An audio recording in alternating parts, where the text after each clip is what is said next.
Thanks, Doug. I'm sure what Doug was talking about was very important, but we'll kind of lighten it up a little bit.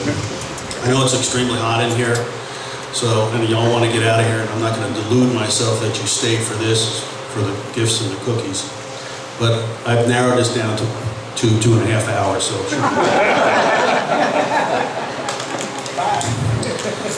Okay, we all know who Billy Joel is. Billy Joel is a great piano player, great singer. Not a very good-looking guy. I'd call him homely. But back in the 70s and 80s, he married a beautiful model, supermodel, Christie Brinkley. Well, over time, even Billy Joel got tired of Christie Brinkley, even though she was beautiful. And so I've always used this lesson in life. Even if it looks beautiful, eventually the reality sets in. And that's kind of how my adventure was up in Alaska.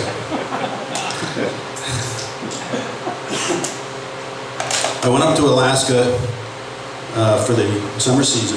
Started May 1st when the cruise ships come in, and September 27th when the cruise ships stop coming in.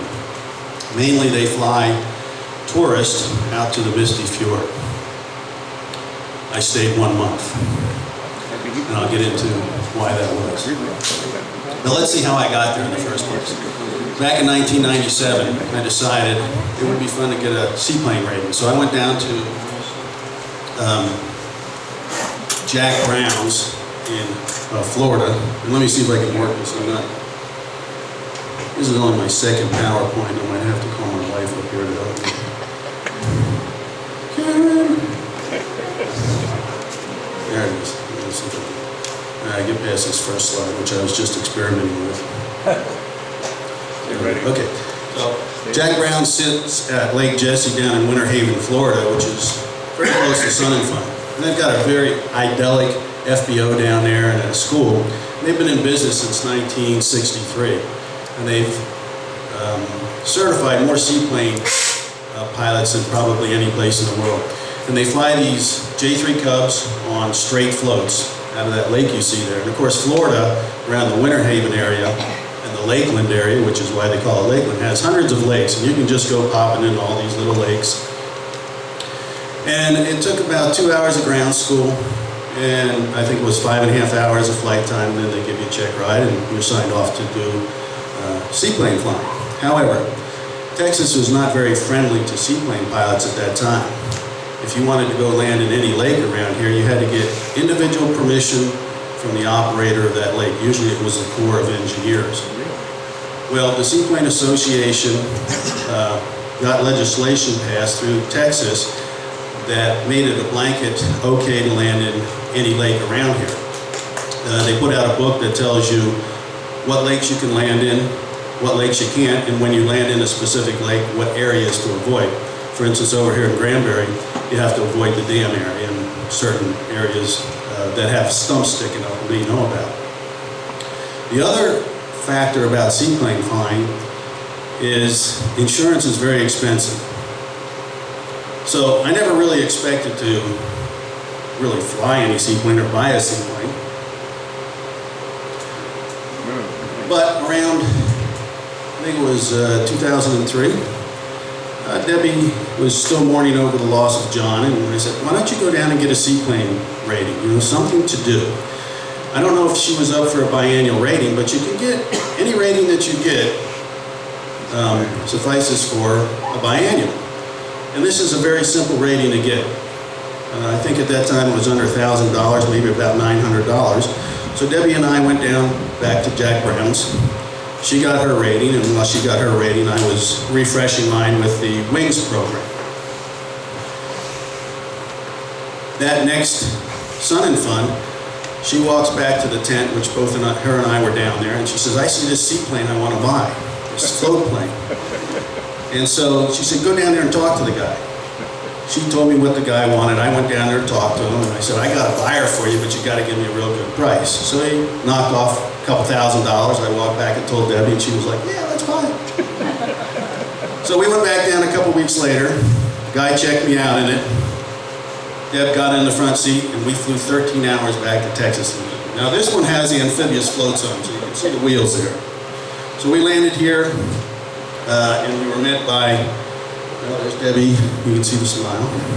And we were met by Bill Stepling with his RAN 7. That's a RAN 7 on straight gear. So Debbie had that airplane for a year and a half. She let me fly it. I probably got 30, 35 hours in it around here. And of course, like everything else, she got tired of it for a while. And the expense of the insurance was $6,000 a year, something ridiculous.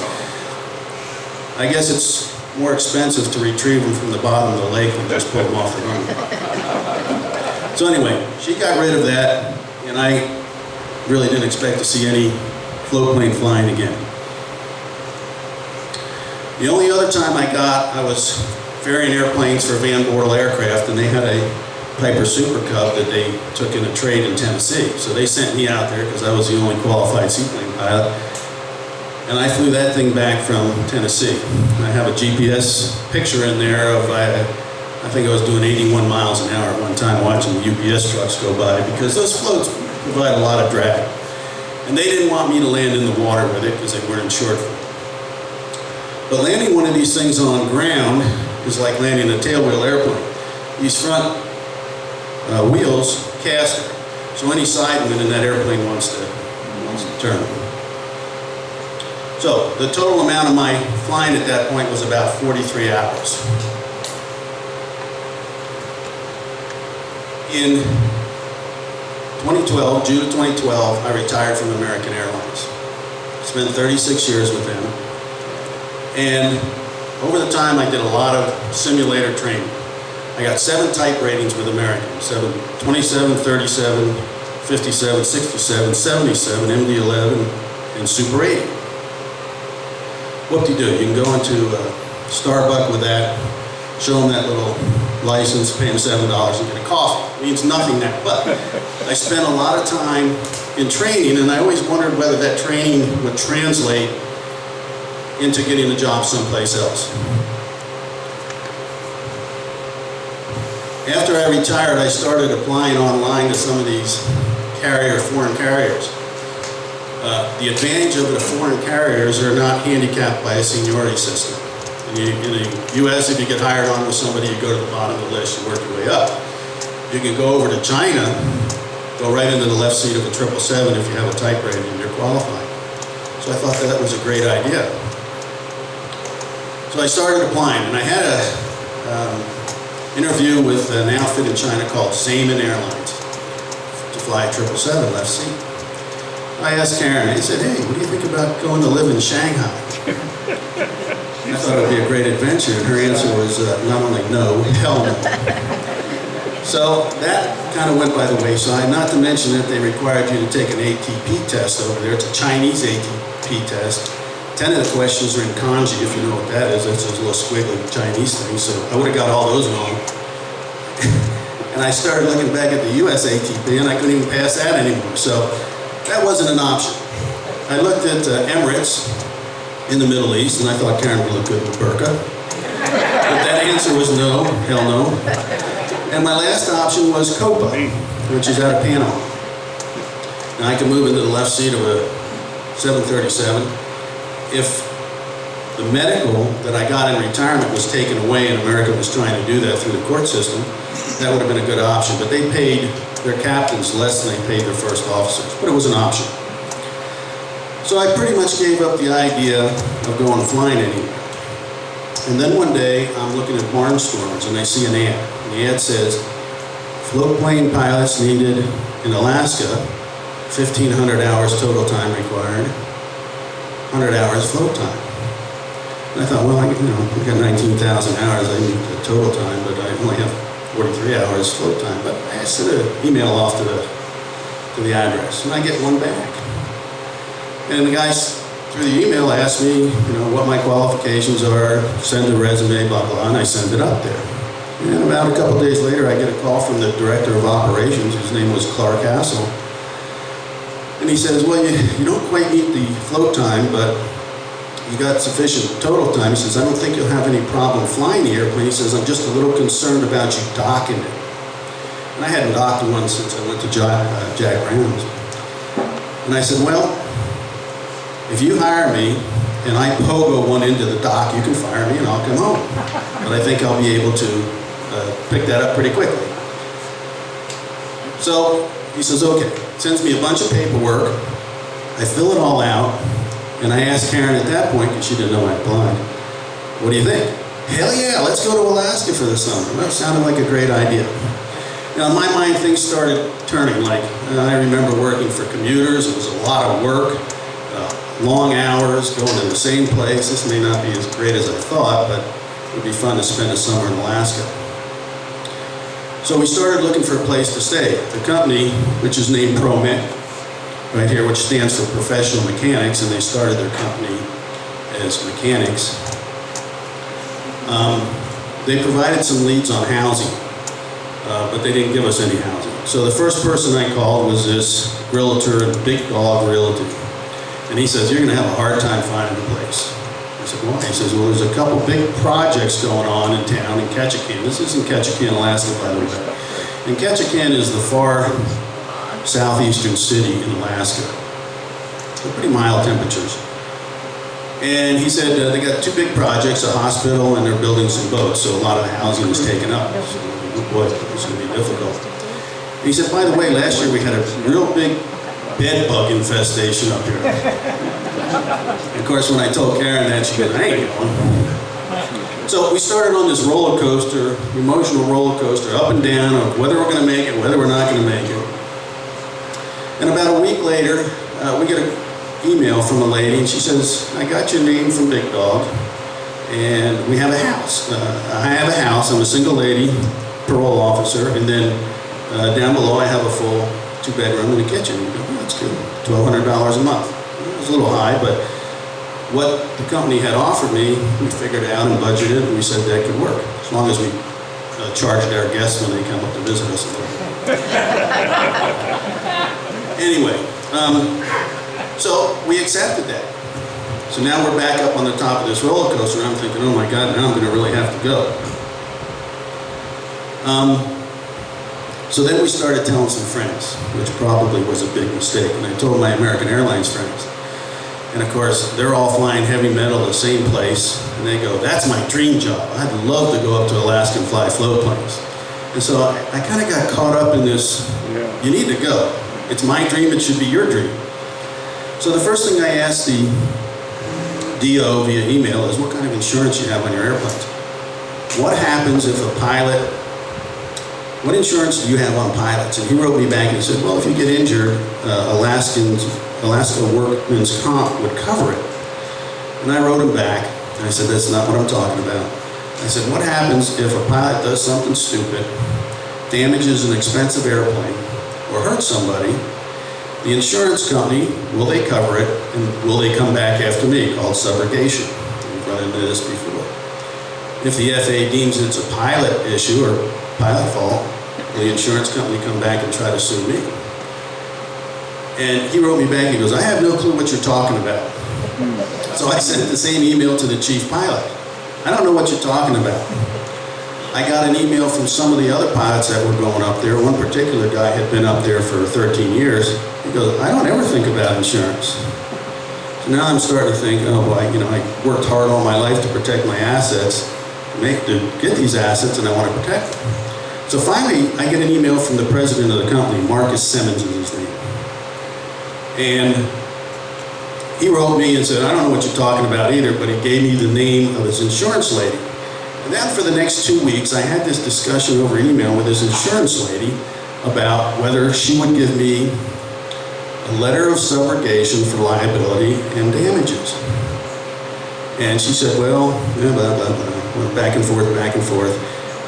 And so I'm thinking, okay, I don't have to go. Maybe I can get out of this.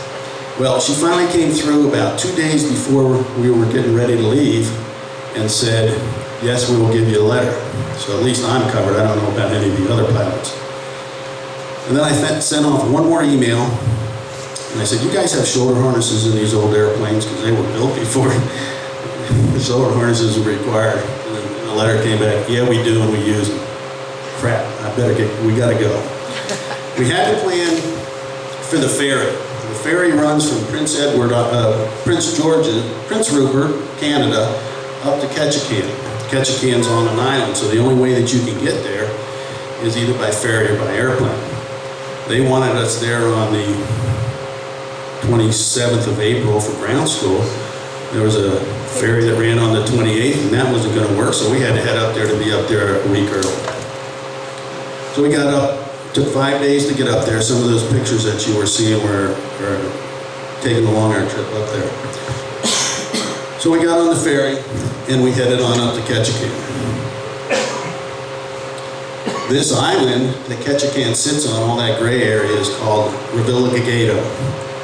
And it's actually a Spanish word, and it was named after the second viceroy of New Madrid, which we know is Mexico now.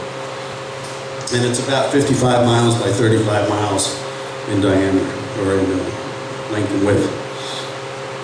So you can see our position as we move on up to Ketchikan. It was a 6-hour ride. I left at 6 in the morning. They wanted us there at 4 in the morning.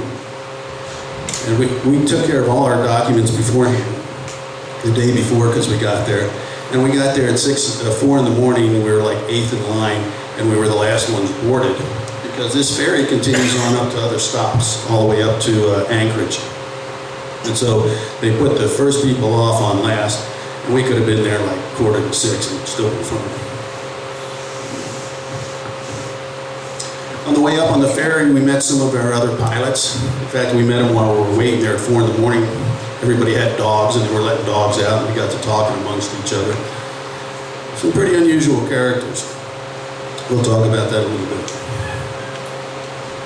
Continuing on up, just some of the pictures as we head up into what are called the Alexander Archipelagos Islands.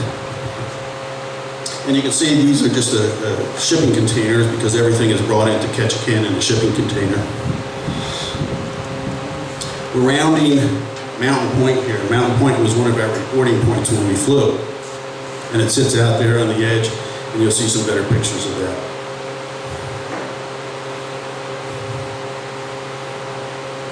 Ketchikan sits on the side of a hill.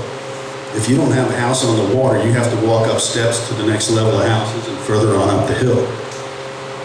It's got one road, 35 miles long, that runs along the shoreline, and the top speed's 55. I saw a guy in town with a Porsche. I couldn't figure that out. What was the name of a Porsche? Okay. These are things we did every day that were kind of surprising to me. We would get in the airplane, start the engine up, and that would be tied to the dock, and then we'd get out and go have a coffee break while the engine warmed up. And the reason you did that, these airplanes were the Havilland Beavers and the Havilland Otters. Now the Otters were turbine, but I flew the Beaver, which had a 9-cylinder, 150 horsepower Pratt & Whitney engine. If you didn't warm it up, loaded your passengers up, pushed off, and the thing didn't start, now you're driftwood out there and somebody's got to come get you. So you wanted to make sure the engine started. So we got in the airplane, we fired it up, took a bathroom break, and let the thing spin. It wasn't that dangerous because the prop was out over the water, so nobody really could walk into it. They always washed their windows with lemon pledge and paper towels. And there was a couple of us that were mechanics. I don't consider myself a mechanic, but I do have an A&P rating. But there was another guy, and we just scratched our head and said, "Don't you realize that scratches windows?" The guy said, "We've been doing it for 40 years. It really works good up here." I always learned with a radial engine, you spun it a couple times by hand to prevent hydraulic lock.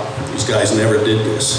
They jumped in them, fired them up, and these engines ran good. In fact, the Pratt & Whitney, the TBO on it was about 1,200 hours. These guys consistently got 1,600 hours out of them, and even Pratt & Whitney was surprised how they did it.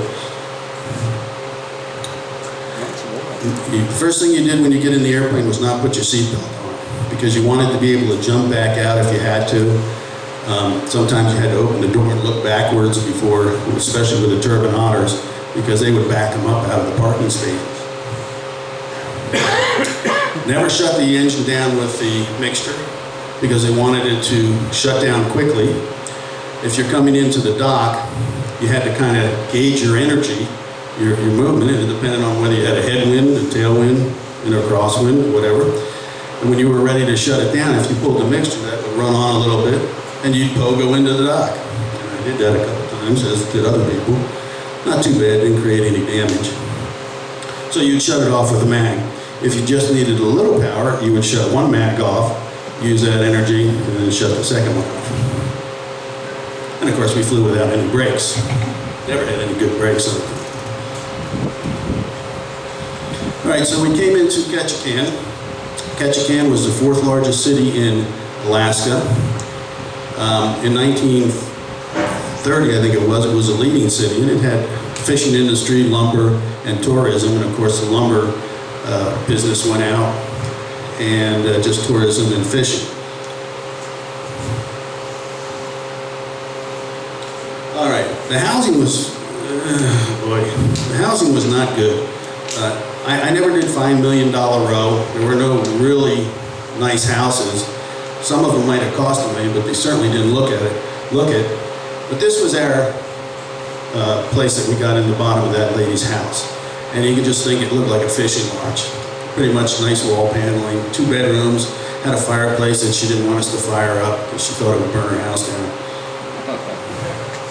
Most of the housing was pretty beat up by the weather, and I guess it was very difficult to continue maintenance on them cheaply anyway. And I think we had it good compared to our fellow pilots. Before we went up there, the gentleman that contacted me said, look, we got a house with 3 rooms. Would you like to room with us? And I thought, well, I haven't done a dormitory in a long time, and I don't think I'm going to do it, which was good because this house turned out to be what they called a crack house. They called it a crack house. It had a bunch of people, toothless people living below with little kids that would run around at 3 in the morning and keep them awake. And the first thing they did when they got there was they had to replace all the carpet, paint the walls, and we didn't have to do anything. We had wonderful wood walls there. It didn't smell too bad in that place. This is what we could see right out our window. The deck is in the upper house, and we could see right out into Ketchikan Bay there. Here's Karen preparing a sumptuous meal in our large galley kitchen. Now, the first night we got there, Karen made something. We all went to a restaurant when we got there about noon. And then the rest of the people were going to meet for dinner, but we were kind of tired. So we came home, we fixed our meal, washed our dishes in a big tub, and we poured the tub down into the sink. And Karen went in to take a shower, and the shower flooded all over the floor. It looked like crap, but when you smelled it, it didn't smell like crap. Well, what had happened is that there was an obstruction, and when we poured water in there, it just backed up through the toilet. So that was about 10:30 at night, and we called the landlord up above and said, we got a problem. And she came down, and she was just aghast. You know, first night, she's supposed to be good to her renters, and we had crap water all over the floor. But she had a plumber out there the next day, and he ran a line down there and cleaned it all out, so that was it. All right, this is Ketchikan Creek, and this is what really provided all the natives when they first moved there, their food. This is teeming with salmon. So much salmon that the natives never really had to fish too hard, so they spent their time learning a craft like totem carving. In fact, in town, there's a small community called Saxman, right in Ketchikan. And it's a native Tlingit settlement. Tlingit is spelled T-L-I-N-G-E-T. And they're the major native population in Alaska. It's not the Eskimos or the Inuits. It's the Tlingits. And they have the largest totem pole park in the world there. But anyway, all these houses here were houses of prostitutes at one time, back in the 30s. You can see this house is Dolly's house, and she was probably the best businesswoman in town. And all those houses had prostitutes in them, and it was a good business, and they were good business women, and they were good in the community. But that all ended in 1930. There's way down on this end, there's a staircase that runs up to the top of the hill. And that was called Married Man's Walk. And they would walk, the married men that had the houses up there would walk down there and visit the prostitutes and walk back up. It was kind of hidden, so you never knew who was coming down, I guess. This is one of the inlets, and you'll see a lot of these in Alaska. All the snowpack comes off the hills and all runs out into Ketchikan Bay there. By the way, we were up there, the month that we were up there, the weather was fantastic. Normally, Ketchikan gets 115 inches of rain a year. That's, they say, 4 times more than Seattle does. But I think while we were up there, the second day we had a monsoon and winds were blowing 60 miles an hour and buffeting the house, and we thought, oh my God, how are we going to fly in this? But then the next day was sunny, and for the most of the month we had 3 days of rain. It was the most beautiful weather they've had in the month of May, and it was the least amount of rain while you guys were getting the most rain. So it was very nice while we were up there. By the way, if you have any questions along the way, just raise your hand and we'll address them. So this is one of the beaches at low tide, and the tide can vary from 6 to 12 feet twice a day. And it brings a lot of this driftwood on shore. Now a lot of places like in California or Washington, you can't touch that stuff. You can cut this up, you can burn it, whatever you want, they don't care. There's a lot of it. Second day we were there, second or third day, we had time before ground school started, so we went up to a park on the west end. And this park had trails through the woods. And you see a lot of this yellow spongy stuff, that's called muskeg. And it's a fibrous bedding to the forest floor, and it provides nutrients for animals and for the trees. But when it's very saturated, it's like quicksand. If you step in it, you can sink up to your waist, so you had to be very careful. That's why these trails were through there. That's Lunch Creek Fall, and there was a bunch of those up there, as you can see. This is a picture of the dock where the cruise ships would dock. There could be 1, there could be 5. 5 was as many as we could hold up there. If you had 5 up there that had 4,000 people on it, you had 20,000 people of potential, a lot of customers to fly. And there was at least 13 different operators up there. Promec was the largest. TAC 1 was probably the second largest. Promec had been in business since about 1930.